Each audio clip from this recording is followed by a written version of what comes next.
มื้อนี้อ้ายก็มาเยี่ยมมายามก็บ่มีหยังหลายมีแต่ใจ FC มาพักอยู่น้ำเจ้าได้บ่ได้ได้เนาะข่อยเบิ่งเฮือนศาลบ้านซองน้องโอ้ยสังกะสีมันสิพังมาแล้วมันสิหัวมาแล้วทุกคนเด้ก็คือเวลาน้องเฮ็ดกินนึ่งข้าวเป่าไผ่ก็คือจุดนี้บ่แม่นอ๋อหาเงินหาคำบ่เป็นเลยเป็น แล้วก็ตอนนี้อ้ายขอถามได้บ่ความพันธุ์ของน้องตอนนี้อยากได้หยังอยากได้สังกะสีอยากได้สังกะสี แม่นเพื่อนครัว เฮือนครัวนี่บ่แม่น เฮือนครัวของน้องเบิ่งทุกคน แม่น เป็นปล่องบ่เลยนะบ่เบิ่งเนาะ บอกมาเลย คันฝนตกก็คืออยู่บ่ได้เลยทุกคนเลยก็คือคันทาได้สังกะสีหน้าประมาณจักแผ่นเนาะข่อยบ่20แผ่นบ่ หอด ฮอดอยู่เนาะของพันธุ์ที่สองก็คือน้องอยากได้หนัง อยากได้คนดูแล อยากได้คนดูแล แม่น อยากมีคนดูแลเฮา แม่น สมมุติว่ามีผู้บ่าวพังไทยพังลาวมีคนดูแลน้องนี่น้องก็สิเอาค่าดองแพงหรือว่าจังใด บ่แพงเนาะบ่แพงแม่น อ๋อ สักใดเนาะ กะ15 15 ล้าน แม่น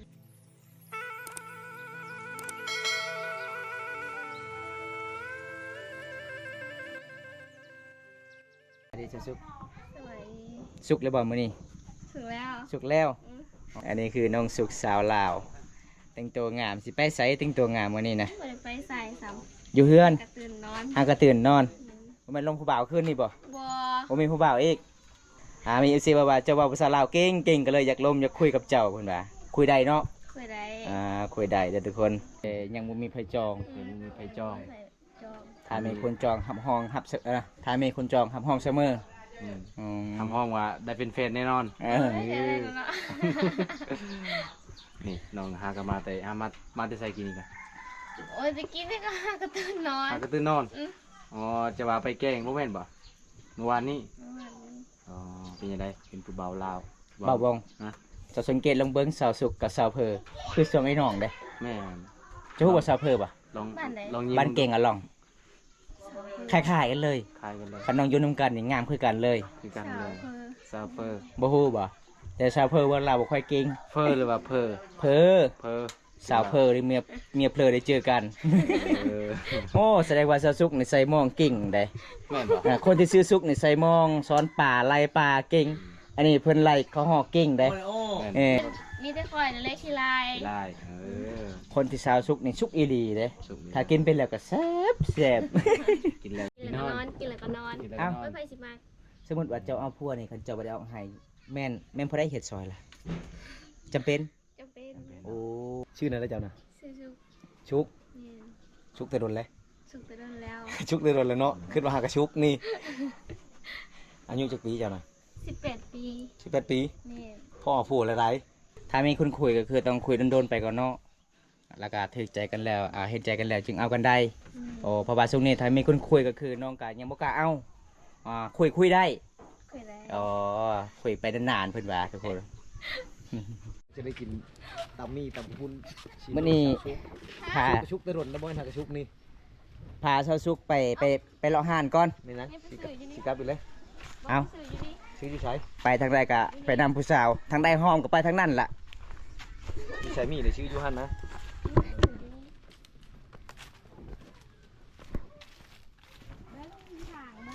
ป้าหมู่บ้านเจ้านี่เป็นหมู่บ้านตั้งเฮือนติดกันเลยเนาะจุบ่มีหอเดินบ้านเลยทุกคน เป็นหมู่บ้านอุดมสมบูรณ์ธรรมศาสตร์สวยสดงดงามเฮือนแปดมีแต่เป็นใหญ่ๆเลยทุกคนเลย ใช่หานนะมีจังหานอยู่บ้านนี่หานกับเครื่องน่ะ มีสองห้านอ๋อ ขายอยู่หานหรือเขาขายอยู่เพื่อนตั้งหานครั้งแรกบอก ตั้งอยู่ตารางเฮือนอ๋อไปทุกคนไปเบิ่ง เจ้าน่าจะขายเครื่องเลยแต่เจ้า บรรยากาศเมื่อวานตะลิง คนงามคือบ้าวมาล่มเจ้ากระเช้าชื่อเบียร์ช่วยเจ้าเจ้าก็กินเบีย เจ้า ร์ได้กำไรช่องย่างเลยเจ้าน่ะ บ่มีทุนเนาะ บ่มีเงินสิซื้อ โอ้ถ้ามีเฮาก็สิเฮ็ดได้อยู่เนาะแบบเฮาก็ไปเฮ็ดงานก็เงินบ่พออีกแต่คนกลับบ้านอีฟอยแม่จ้างค่ารถก็ตกล้านปลาย เนี่ย ยังสิไปอีกบอกไปเฮ็ดงานนะ อยากสิไปอยู่ มื้อใดสิไป นั่นแหละ ถ้า อีเมย์อย่างดี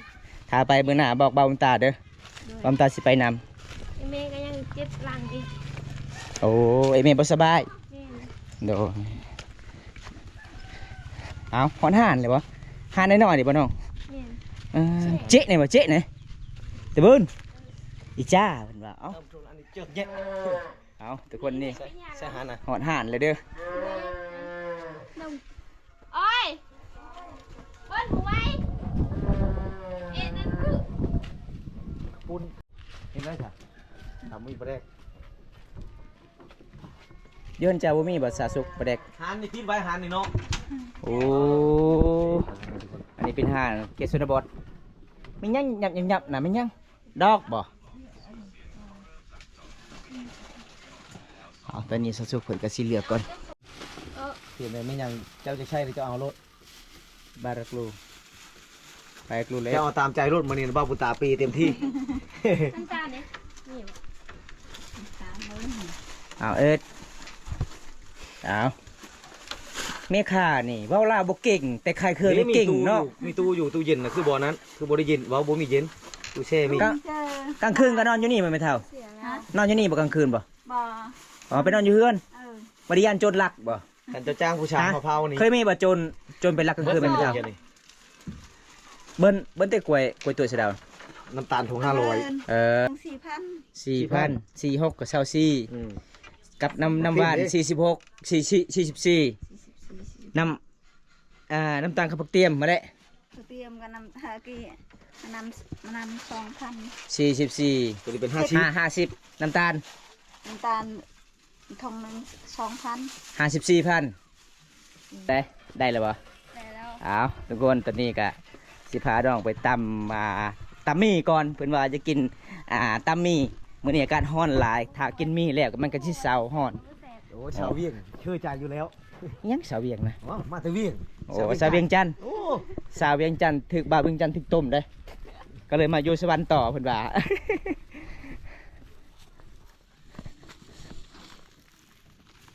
นี่ทุกคนบรรยากาศในหมู่บ้านตะลิงพี่น้องเป็นหมู่บ้านอยู่กับตีนหุบเขาหรือว่าภูเขาเด้อทุกคน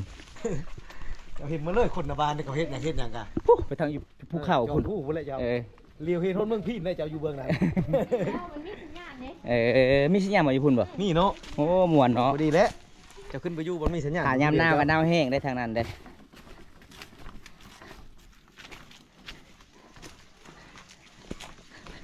เตะอย่าให้มันก่อนเจ้อต้องมีจดเหรอ นี่อยู่รอ ฮะนี่ทุกคน อันนี้ก็คือเขื่อนของนอกนะทุกคนเขื่อนแบบเฮ็ดกินนึ่งข้าวเป่าไฟ อันนี้คือสำหรับเขาเจ้ามีอาหารต่างๆเขาเจ้าต้องเอาไว้จุดนี้เด้บอกพี่น้องอันนี้จะเป็นข้าวกวางทุกคนข้าวผ่านพี่น้องนี่ป้าเป็นตาสะออนเลยพี่น้องหมู่บ้านนี้เป็นหมู่บ้านอุดมสมบูรณ์เลยทุกคนซอยแน่ แขกมาเถิดก็ต้องกิน สาวสุกสาวสุก นะ เจ้าว่าซอยแน่ค่อยซอยเจ้าได้ สมมติว่าคันอ้ายให้เจ้าซอยอ้ายเจ้าก็ซอยคือกันบ่ ซอย เอลี่บ่ อีนี่ ไปหามาแดงกับอ้ายไป ตลอดกัน แต่น้อยก่อน มันได้ครบอ้ายน่ะให้น้องซ้อย สายไฟกับท่านดังมานี่ อันนี้คือสูตรของน้องเพิ่นนะทุกคนเลยเปิดกระสิตามมีเมื่อนี้ ตำดิบหรือบ่ตำมีน่ะนี่คือว่าจะตำดิบหรือบ่เห็นจะดังไฟ ได้กินดิบหวาน บ่เลยข้อยก็ถามมึงเจ้าอย่ามาชูดมาแต่เวียงอย่าเคยเฮ็ดตำดิบอย่าลองเบิ่งข่อยก่ะ โอ้ยเคยอยู่เวียดตัวเองมันเคยยังไม่ได้เห็นตำสัก ยังบ่เคยเฮ็ดต แกงปลาบ่น่ะ ำเฮ็ดน่ะสิตำได้บัดนี้น่ะ ฮะหักยา บ่สะทุกหูอยู่ที่ชูตำน่ะ ให ยั ญ่ งบ่ แม่ ยังไปดูหูสับ ยังบ่หูสักเบอร์เจ้าทืนจะรถ ให้อายสอน น้องว่าบ่เคยตำจักเทื่อครั้งแรกในชีวิตที่ได้ตำมื้อนี้ล่ะสิได้ต แม่นบ่น้อง แม่น ำนี่เห็นบ่ อันน้องไปอยู่เวียงจันทน์ บ่ฮู้ว่าสิผ่านหรือบ่ผ่าน อ๋อ ทานนะ คันทาบ่ผ่านก็บอกอ้ายเลย เดี๋ยวอ้ายสิตำซอย น้องไปอยู่เวียงจันทน์มีแต่กินแบบสำเร็จรูปเนาะเอาตอนนี้น้องก็สิดังไฟทุกคนเลย เบิ้นเจ็ดแดง ดังไฟแล้วสิลวกมี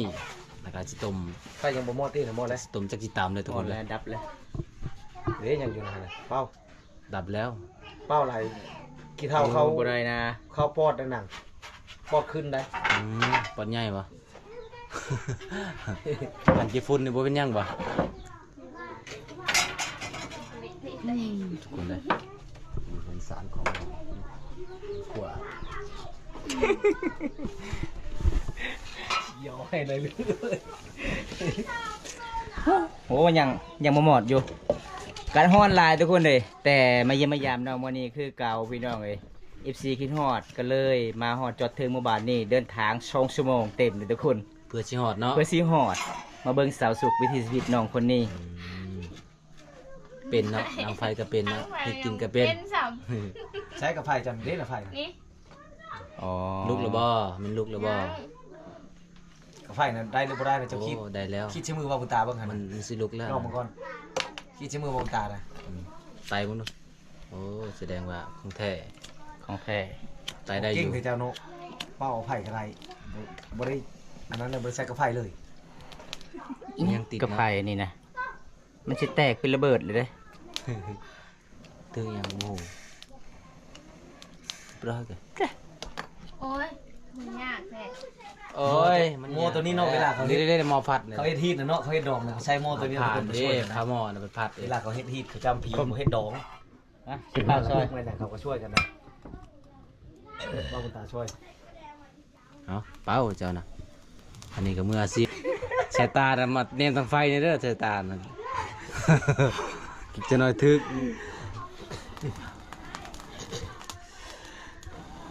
โอ้เก่งทีเนาะปู้สับพัดลม เห็น เลย บ่เวลาล้างหม้อต้องใช้สไลด์เนาะ เห็น บ่ได้ใช้ใจเลยบ่ฮะใส่ใจได้บ่ ใจจักสิใส่ใจกับไป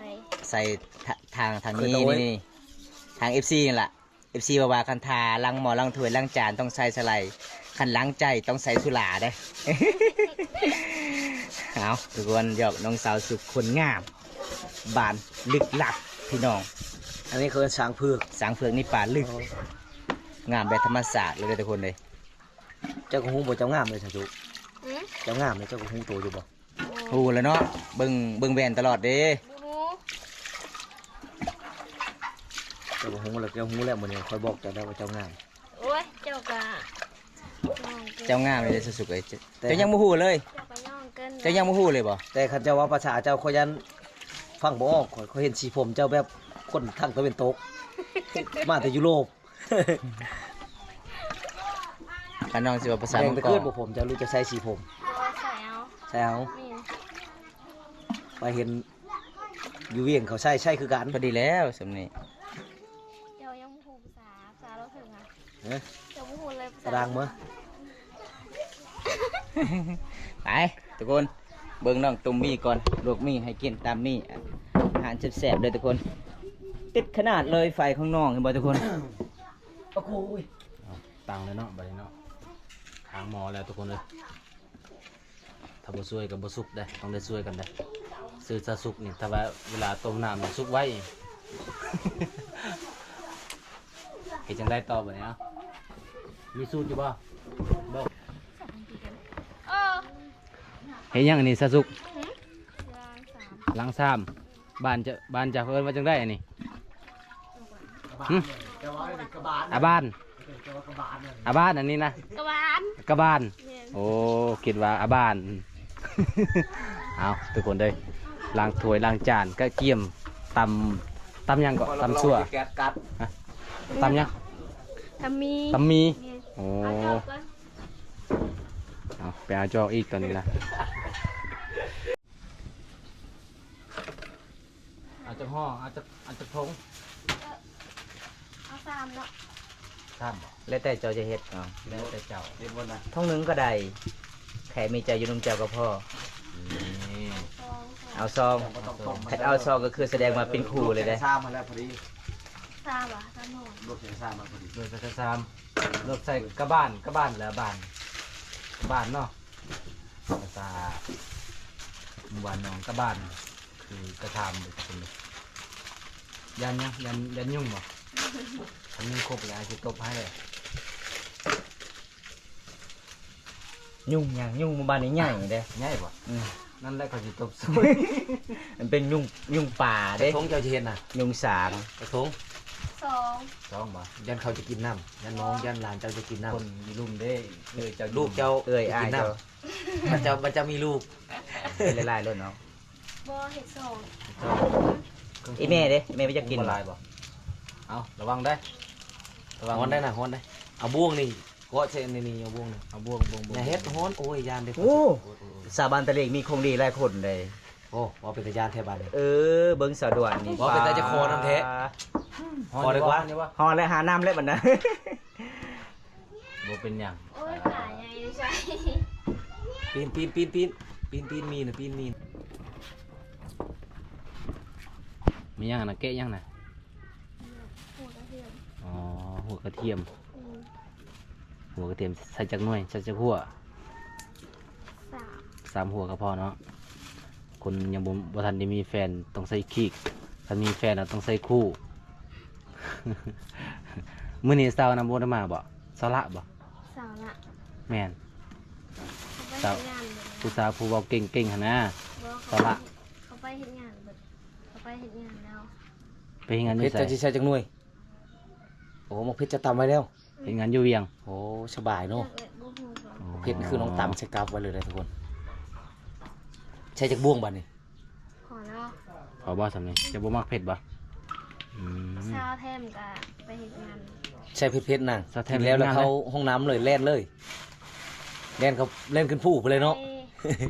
ห้องน้ำขึ้นที่ในห้องน้ำธรรมชาติบ้าน เอา เฮา ใส่อีกใส่อีก น้องชายอีหลีได้พอแล้วโอ้ กินได้บ่เนาะเผ็ด นี่แหละเนาะเออ ยันเผ็ดยันกินบ่ได้ซ้ำ อ๋อนั่นบ่ อืม ส่วนข่อยน่ะคัน คือโบ เผ็ด ราณ แห้ง ก่อน แซ่บ มันเข้มอยู่ประแดกได้ กินแล้วสบายไปเที่ยวตลอด แต่ค่อยเว้าชื่อดอก ตามใจเจ้ารสชูดเจ้า บ่มีมักเล่นบ่ อืม มังนาวก็บ่มีโอ้ยทุกคนเลย แซ่บบ่าะมีหมักนาวซ้ำ บ่มีมังนาวบ่มีมักเล่นมีแต่ปลาแดกอย่างเดียว อืม สิเบิ่งทุกคนเลยว่าสิเป็นจังไดสูตรบ่มี บ่มีปลาแดกบ่มีมังนาวบ่มีมักเล่นนี่นะเขาสิแซ่บหรือบ่ ได้เอ้าพาลักสุดมันยังอยู่หัน เกลือเป็นนัว เป็นนัว ผู้รสสุงนั่นแหละปรุงรสบ่ไทยเอิ้นผู้สรส ใช่อีก ใส่อีกเห็นบ่ไอ้แก้วจุงหัวลานน่ะเรามัก ใช่เมื่อ นั น่ะ วแล้ว ใช่เมื่อน่ะใช่หมดครับนะ ขอแล้ว ขอ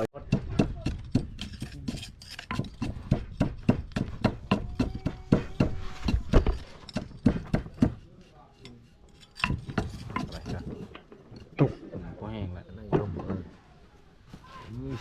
ไว้ขนาดตั้งทั่วทั้งเลยประเดก็ซื้อมาใหม่ๆเนาะ อืม แต่คนกับคนผู้ใหม่เนาะอีหยังกับใหม่เบิด ยาวเก่งแท้แต่สุหอมเด้ เขย่าบ่ต้องเขย่าก่อนบ่ ยาวก็ ซีมก่อนบ่ว่ามันเค็มหรือว่ามันหวานบ่ซีมเลยอ๋อแสดงว่าเขาซีมเป็นที่เรียบร้อยแล้วเนาะ ใช่ครึ่งนึงนะ อืม ใส่เครื่องนึง แต่ข้อยอ จะ ยาก กินเหรอยันเจ้ายันบ่เป็นกินซ้ สาวสุกนี่มักเว้าภาษาเวียงจันทน์เนาะมักเลยนะ สาวเวียงจันทน์ ภาษาเวียงจันทน์เนาะกินข้าวแล้ววะจังซี่บ่ บ้าวสวรรค์ลงตม ภาษาเวียงจันทน์ต้องแบบนั้นแหละทุกคน แต่เพลงนี้มีบ้าวเวียงจันทร์ถึงต้มแต่อันนี้มัน บ่าวสวรรค์เด้ บ้าวสวรรค์ได้ถึงต้มเราเป็นชาวเวียงจันทร์นี่ เอ โอ้ อ สิมาหาต้มบ้าวสวรรค์แถวนี้แหละ ำไปเบิ่งหมักนาวก่อน อยู่ไส ใช่ อยู่ชวน สิไปหา อ๋อ มีบนหาบางนาเนาะแถวบ้านเจ้านี่ คันเห็นอยู่ส่วนเขาก็ลักเอารถว่ะเอาอยู่ไสมังนาวจ้ะนะ มาถ่ายดิไปเบิ่งหมักนาวไปเบิ่งหมักนาว อ๋อถามแม่ ทำไร เติมอะไรอ๋อบ่มียาแล้วบ่ต้องใส่ให้ยังมังนาวบ่แซ่บ กินแบบตำเกลือเป้งนัวก็โอเคแล้ว เป็ดก็ทอด ยาวเลยทุกคนเลยลายพดบ่ สาวสุก อืม เป็นหยังเจ้าคือบ่อยากตัดเส้นมันยาวแท้ บัวตามมองไป สาวสุกจะฮู้บ่สาวสุกจะฮู้บ่ หูยัง บักเสียงมันตายแล้ว บูซ้ บ่ฮู้เลย บัดมากินแล้วกินคนละชนเด้อนี่นะเจ้ากินชนหนึงค่อยกินชนหนึง บ่ได้มีหยังเนาะ ใช่คือบ่ใช่เขาเห็นอย่างอยู่กระชามนะ มีแต่เกลือเป้งนัว เอามาใช้อีก ำพอแล้ว ฮะ พอแล้ว บ่ผ่าน ค่อยกินบ่แซ่บค่อยกินบ่แซ่บบ่ค่อยกินบ่อิ่มค่อยหายเจ้าได้ ทำมาเลยอ่ะ จะป้าให้ยังกันนั่นน่ะ เปื่อย มาใช่ ใส่มาเลย ใช่มาเลย เบิ่งแล้วบ่ผ่านเลย ผ่านแซ่บ บ่ผ่านซ้ำบ่มีหยังเลยมีแต่ ปืนน้ำลายแหละ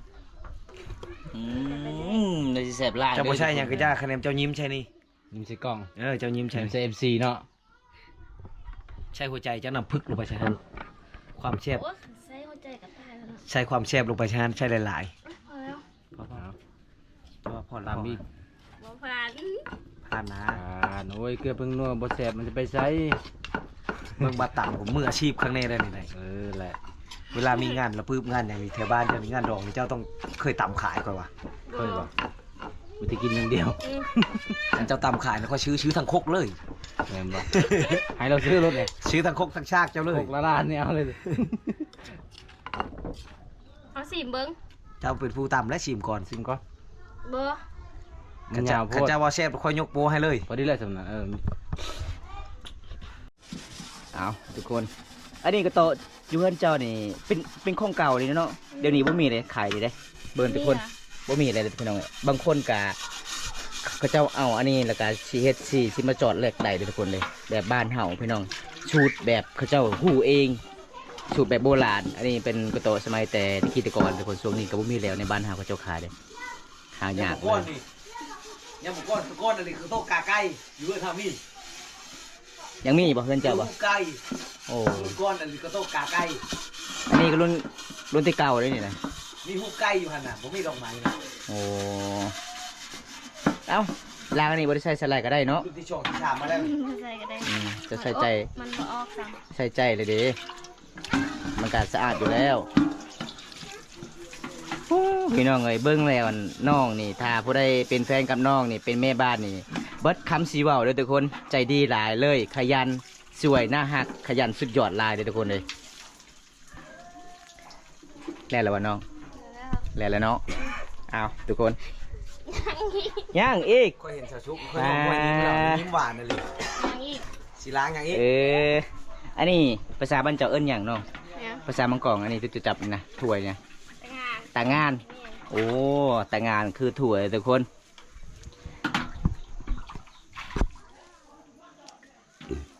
เอ้าสาวสุกเคลื่อนเจ้าบ่มีขู่บ่ บ่มี ขู่เจ้าเป็นที่ซ้ำนี่ แม่น อันนี้คือกระตุกเลยทุกคนถ้าบ่ได้ใจดีกะ แตกระบอก แต่งแล้ว แตกแล้วใส่งานบ่ได้เลยเนาะโอ้บ่ได้ใจดีก็ซื้อซอยให้น้องขู่ในเด้อพี่น้องคนดีฮอดปานนี้เฮ็ดแล้วกับน้องก็ต้อนรับไปอย่างดีน้องก็สิตามมี กา ให้ พก กิ บ่ น ได้บ่นาง บ่ได้ เป็นอะไร เจ้าลืมแล้วกินนี่นะ อืม เจ้าลืมเรียกชากนะเฮ็ดไหมนะเอามาจัดชากมาไหมโอ้ยเราอะ เบิ่งเฮือนของสาวเฮือนของสาวสุกพี่น้องไอ้คันฝนตกนี่อยู่บ่ได้บ่อันนี้ปิวมันเลยพี่น้องทางสีมันก็สิพังแน่บ่ทางนี้มันก็มุนเลยทุกคน แต่ยอมรับว่าน้องคนนี้ใจดีที่สุดเลยพี่น้องเอ้ยเฮือนของน้องคันฝนตกอยู่บ่ได้เลยพี่น้องเห็นแล้วอ๋อเบิ่งทุกคนเฮือนสร้างบ้านสองน้องก็ประมาณส่ำนี้3-4ทางนี้ก็ปิวเบิดอันนี้คือสำหรับข้าวโพดเขาเจ้าก็สิเอาไว้ปลูกข้าวปีนี้พี่น้องเขาเจ้าก็สิเก็บไว้เด้ออันนี้คือสำหรับเขาเจ้าก็สิเฮ็ดเหล้าบ้านเฮาเอิ้นปุ๋ยพี่น้องที่บ่สำหรับบ้านเฮาแบบนี้ล่ะพี่น้องสิเก็บไว้มีหลากหลายนี่เป็นเฮ็ดสร้างบ้านสองน้องทีมงานเฮามายิ้มมาย่ามน้องก็ต้อนรับไปอย่างดีพี่น้องเอ้ยใจดีหลายเลยสุกแล้วบ่ แล้ว แล้วเนาะ เรียบร้อยเนาะ MC นี่เด้อ MC เนี่ย ไปกินสมเด้อ นี่ กินสมมีเด้อ ซัมมี่ ตำมีเนาะถ้าบ่ได้อยากมาบ้านตะเลงก็คือมีแต่ตำมี แม่น แบบบาน แม่น ๆกินง่ายอยู่ง่าย โอ้มาเด้อทุกคนมื้อนี้ฝีมือน้องสาวเพิ่นก็บ่แม่นธรรมดาเลยทุกคนเลยสุดยอดหลายเลย แซ่บเลยเนาะ แซ่บหลายต่างตาแพงหลายเลยพี่น้องสาวสุก โดย มื้อนี้ขอขอบใจหลายเด้อที่ต้อนรับอายเป็นอย่างดีเลยมื้อนี้อายก็มาเยี่ยมมายามก็บ่มีหยังหลาย มีแต่ใจ FC มาพักอยู่น้ำเจ้าได้บ่ ได้ ได้เนาะคอยเบิ่งเฮือนสารบ้านซองน้องโอ้ยสังกะสีมันสิพังมาแล้วมันสิหัวมาแล้วทุกคนเด้ก็คือเวลาน้องเฮ็ดกินนึ่งข้าวเป่าไผ่ก็คือจุดนี้บ่ แม่น อ๋อหาเงินหาคำบ่เป็นเลย เป็น อ๋อมีแต่น้องไปเฮ็ดงานตอนนั้นก็คืออยู่3 เดือนบ่น้อง แม่น เงินเดือนบ่ค่อยดีก็เลยกลับมาบ้านเฮา แม่น อ๋อแล้วก็ตอนนี้อายขอถามได้บ่ แ ความพันธุ์ของน้องตอนนี้อยากได้หยัง อยากได้สังกะสี อยากได้สังกะสี แม่น ถ้ามีสังกะสีคือน้องอยากเฮ็ดเฮือนเนี่ยเฮือนใส เพื่อนครัว เฮือนครัวนี่บ่ แม่น เฮือนครัวของน้องเบิ่งทุกคน แม่น เป็นปล่องบ่เลยนะบ่เบิ่งเนาะ บอกมาเลย คันฝนตกก็คืออยู่บ่ได้เลยทุกคนเลย ก็คือคันทาได้สังกะสีหน้าประมาณจักแผ่นเนาะฮอดบ่20แผ่นบ่ ฮอด ฮอดอยู่เนาะ แม่น อ๋อของพันธุ์ที่สองก็คือน้องอยากได้หนัง อยากได้คนดูแล อยากได้คนดูแล แม่น อยากมีคนดูแลเฮา แม่น อ๋อ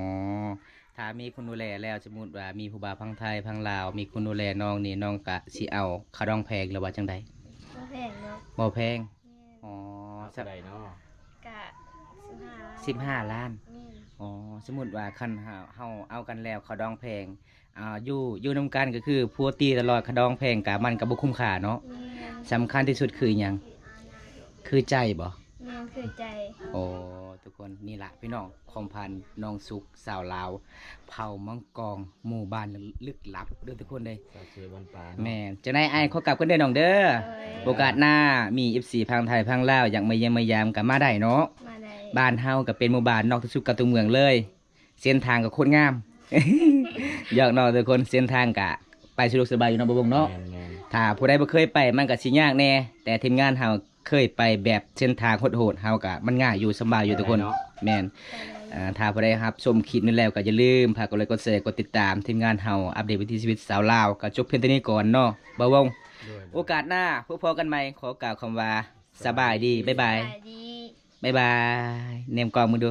ยิ้มเลยน่าฮักหลายทุกคน